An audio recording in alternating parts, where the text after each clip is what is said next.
Setiap harinya, Pak Kahar dapat melakukan pembibitan tanaman hingga 1.000 lebih bibit, bahkan mencapai 2.000 bibit. Ada banyak faktor yang menentukan keberhasilan budidaya tanaman. Salah satunya menentukan musim tanam di Indonesia.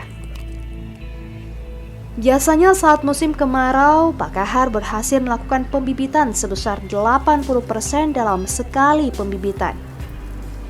Selama 10 tahun lebih menggeluti bidang ini, ratusan lebih tanaman yang telah dirawat Pak Kahar, mulai dari kaktus, pucuk merah, anggrek, mawar, asoka, dan tanaman hias lainnya. Jelaskan tuh Pak, media tanam ini apakah pakai pupuk atau hanya tanah biasa?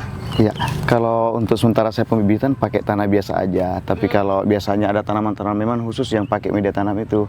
Jadi campurannya itu ada pupuk kandang, ada sekam. Nah, itu ada khusus tanaman. Tapi kalau untuk pembibitan saya pakai ini saja, tanah biasa saja.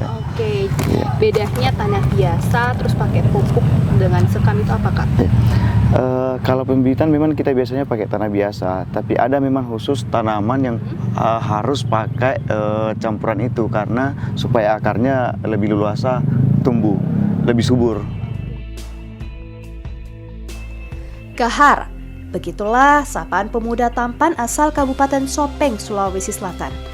Selama kurang lebih 35 tahun, ia telah melalui banyak rintangan dalam hidupnya.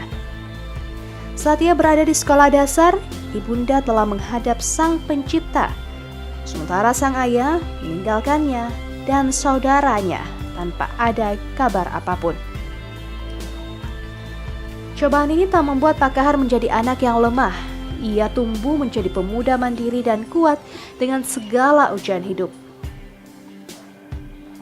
Untuk membantu sang kakak, sejak kecil ia terbiasa bekerja keras, membagi waktu antara belajar dan bekerja.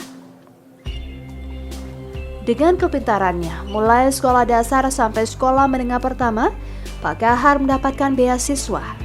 Lalu di tingkat sekolah menengah atas, ia mendapatkan orang tua asuh untuk membiayai uang sekolahnya.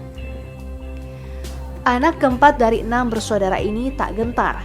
Meski berlatar belakang keluarga petani, namun ia memiliki tekad kuat untuk menjadi seorang yang besar dan membanggakan keluarganya.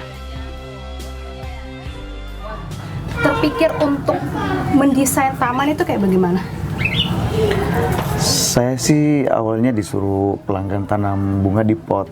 Nah, setelah itu dipanggil lagi, terus ada permintaan di lokasi taman itu bahwasanya rumahnya itu mau didesain. Nah, saya belilah majalah-majalah taman, saya belajar untuk menggambar, saya survei lokasi, baru saya belajar menggambar. Akhirnya udah dia suka juga. Ya, selain perumahan ada juga perkantoran, terus pusat perbelanjaan, bahkan ada rumah pribadi yang khusus mau didesainkan ulang gitu tanamannya. Biasanya kan ada desain langsung dari perumahan, tapi biasanya minta didesain ulang kan.